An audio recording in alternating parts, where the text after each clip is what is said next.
ई campaign के notice income tax में आपको या आपके क्लाइंट के पास आ रहे होंगे। जी हाँ फ्रेंड्स, कुछ ऐसे मैसेजेस आपके पास आ रहे होंगे कि भाई आपके पैन नंबर पर हमारे पास जो डेटा अवेलेबल है उसके हिसाब से या तो आपने आईटीआर नहीं फाइल किया है या आपने आईटीआर में प्रॉपर डिस्क्लोजर नहीं किया है, तो उसको ड्यू डेट से पहले इट मीन्स 31 दिसंबर से पहले पहले या तो आईटीआर फाइल कर लीजिए या अपने जो नॉन डिस्क्लोज इनकम है उसको सही हेड में डिस्क्लोज करिए। इस तरह के नोटिस अब आ रहे हैं और टाइम बहुत कम बचा हुआ है, बिकॉज हमें पता है बिलेटेड आईटीआर फाइल करने की जो लास्ट डेट है वो है 31 दिसंबर। तो अगर आप लेट फीस के साथ आईटीआर फाइल करना चाहते हो तो भाई 31 दिसंबर तक का टाइम है। सर हम उसके बाद आईटीआर यू भी फाइल कर सकते हैं, बट हाँ उसमें आपको एडिशनल टैक्स की लाइबिलिटी, एडिशनल पेनाल्टी पे करनी पड़ती है और हाँ उसमें आप रिफंड क्लेम नहीं कर सकते। तो अगर आपके पास भी ई कैंपेन का नोटिस आया हुआ है तो उसको आपको ठीक करना है। कैसे चेक करना है, कहाँ उसका रिप्लाई करना है वो भी देखेंगे और ये देख रहे हैं कि ये जो नोटिस आ रहे हैं ये एक्चुअल में आ क्यों रहे हैं। तो देखिए दो ही रीजन होंगे, या तो आपने आईटीआर फाइल ही नहीं किया और आपके एआईएस टीआईएस आपके पैन पर कोई हाई वैल्यू ट्रांजैक्शन हो रखा है, या फिर आपने आईटीआर फाइल तो किया है बट कोई भी इनकम जो आ रही है उसको आपने डिस्क्लोज नहीं किया है एज पर आपका जो डेटा ऑनलाइन अवेलेबल है। जैसे रीजन बहुत से हो सकते हैं, आपने कैश डिपॉजिट कर रखा है बहुत हाई वॉल्यूम में सेविंग बैंक अकाउंट में, आपने कोई इमूवेबल प्रॉपर्टी या तो परचेज करी है या सेल करी है, टर्म डिपॉजिट या उसका इंटरेस्ट आ रखा है, फॉरेन करेंसी की परचेज आ रखी है, share mutual funds bond debenture की परचेज सेल है, तो इन चीजों की वजह से आपके पास ई कैंपेन का नोटिस आ सकता है। अभी ये देखते हैं सर ये हाई वैल्यू ट्रांजैक्शन होते क्या हैं। तो देखिए अभी एज पर जो एग्जिस्टिंग लिमिट के हिसाब से बात करें तो अगर आपने पूरे साल में कैश डिपॉजिट किया है सेविंग में 10 लाख से ऊपर तो हाई वैल्यू में आ जाएगा। करंट में अगर आपने कैश डिपॉजिट करा है या विड्रॉ करा है तो 50 लाख की लिमिट है, इससे ऊपर अगर जा रहा है तो वो भी आपका हाई वैल्यू में आ जाएगा। 10 लाख से ऊपर आपने एफडी वगैरह कर रखी है हाई वैल्यू में आ जाएगा। परचेज या सेल कर रखी है इमूवेबल प्रॉपर्टी 30 लाख या उससे ज्यादा की, वो आ जाएगा हाई वैल्यू में।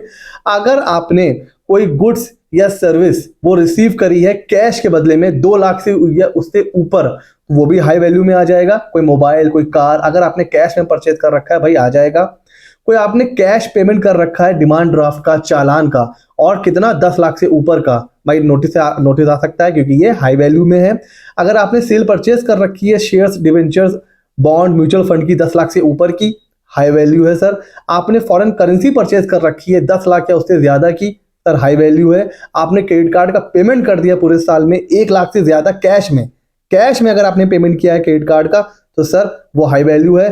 क्रेडिट कार्ड का पेमेंट आपने कर दिया है कैश के अलावा, मतलब बैंक के थ्रू करा है और वो है 10 लाख से ज्यादा, तो कैश की लिमिट 1 लाख, बैंक के थ्रू 10 लाख या उससे ज्यादा, ये सारे ट्रांजैक्शन हो जाते हैं सर आपके हाई वैल्यू ट्रांजैक्शन। ये रिफ्लेक्ट करते हैं आपके एआईएस टीआईएस में। इसको देखकर ही आपको अपना आईटीआर फाइल करना है। अच्छा अब ऐसा ना हो कि भाई आपने क्रेडिट कार्ड का पेमेंट कर रखा है 12 लाख 13 लाख, इनकम दिखा रखी है आपने 3 लाख 4 लाख की, तो भाई नोटिस तो आएगा ही ना कि जब आपकी इनकम ही पूरे साल की 3-4 लाख रुपए है तो भाई आपने 12-15 लाख का क्रेडिट कार्ड का पेमेंट कहां से किया बताइए, सेविंग है लोन लिया बताइए। तो ये होते हैं हाई वैल्यू ट्रांजैक्शन का मतलब। अच्छा इसमें कुछ चीजें और ऐड हो चुकी हैं, अब उसको बहुत बहुत ध्यान से समझिए। अगर आपने होटल वगैरह का पेमेंट किया है पूरे साल में 20,000 से ज्यादा तो भैया वो भी आ जाएगा। अगर आपने प्रॉपर्टी टैक्स पूरे साल भर में 20,000 से ज्यादा पे करा वो भी आ जाएगा। Health insurance premium 20,000, life insurance premium 50,000, आपने कोई एजुकेशनल फी या डोनेशन दिया है 1 लाख से ऊपर, अभी हो रहा है ना कि सर हम डोनेशन दे दें किसी को तो हमें क्या होता है 80G में डिडक्शन मिल जाएगा, हम रिफंड क्लेम कर लेंगे। बॉस 1 लाख से ऊपर गया तो वो भी हाई वैल्यू में आ जाएगा, आपसे हो जाएगी पूछताछ। इलेक्ट्रिसिटी कंजम्पशन पूरे साल भर में 1 लाख से ज्यादा, हाई वैल्यू। ज्वेलरी परचेज कर लिया आपने, पेंटिंग, ये सब 1 लाख से ज्यादा, हाई वैल्यू। आपने डीमैट अकाउंट में या लॉकर में कोई भी ट्रांजैक्शन, मतलब कोई लिमिट ही नहीं है, अगर आपने डीमैट में कोई भी ट्रांजैक्शन कर रखा है तो वो हाई वैल्यू माना जाएगा। इवन देखिए अगर आपने डोमेस्टिक क्लास में एयर ट्रेवल करा है, मतलब फॉरेन में नहीं जा रहे हो आप, इंडिया में कहीं जा रहे हो, कहीं से भी कहीं जा रहे हो, अमाउंट कुछ भी हो सकता है 2,000 5 10,000, वो भी अब रिफ्लेक्ट करेगा आपके AIS TIS में।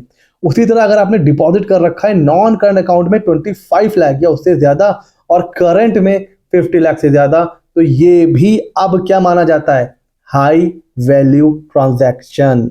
और इन चीज़ों के लिए आ रहे हैं ई कैंपेन के नोटिस, अगर आपने प्रॉपर डिस्क्लोजर नहीं किया है अपने ITR में या ITR फाइल ही नहीं किया है। सर कैसे चेक करेंगे टैक्स पोर्टल पे जाके? आपको लॉगिन करने के बाद कहाँ जाना है, पेंडिंग एक्शन में जाना है और नीचे देखिए कंप्लायंस पोर्टल आ रहा है। लॉगिन करने के बाद पेंडिंग एक्शन, उसके बाद जाना है कंप्लायंस पोर्टल पर, क्लिक करेंगे सर, प्रोसीड करेंगे और यहां पर देखिए AIS ई कैंपेन ई वेरिफिकेशन नोटिस।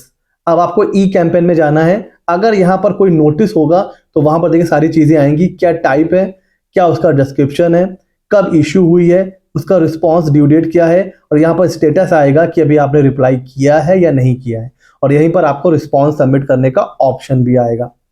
ठीक हो गया सर। तो इस तरह हमें ई कैंपेन नोटिस चेक करनी है। उसके अलावा भी अगर हम यहाँ बात करें तो ई कंप्लायंस पोर्टल पे जाने के बाद ये तो हो गया ई कैंपेन का नोटिस।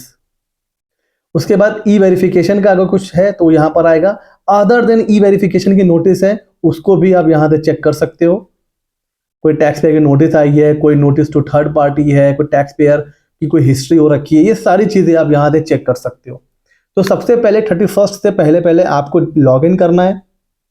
वैसे तो मैसेज या मेल सबके पास आ रहा है, बट स्टिल अगर आपके पास नहीं आया है और आप पूरी तरह से श्योर होना चाहते हो तो लॉग इन करो और लॉग इन करने के बाद वहां पर आपने क्या करना है, अपना ई कैंपेन में जाके चेक करना है कोई नोटिस तो नहीं आ गया है। हो सकता है ना, तो ठीक है। तो ये वीडियो एक बहुत ही इंपॉर्टेंट है, एक अवेयरनेस वीडियो है।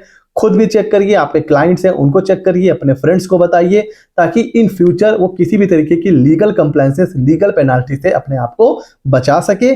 और एक काम करना है जिससे आप बच सकते हो, वो है हमारा चैनल सी मित्र 24, उसको करना है सब्सक्राइब। ऐसे ही मजेदार वीडियोस आते रहते हैं। मैं सी शमशिल ऐसे ही वीडियोस आप लोगों के लिए बनाता रहता हूं। मिलते हैं अगले नॉलेजेबल वीडियो में।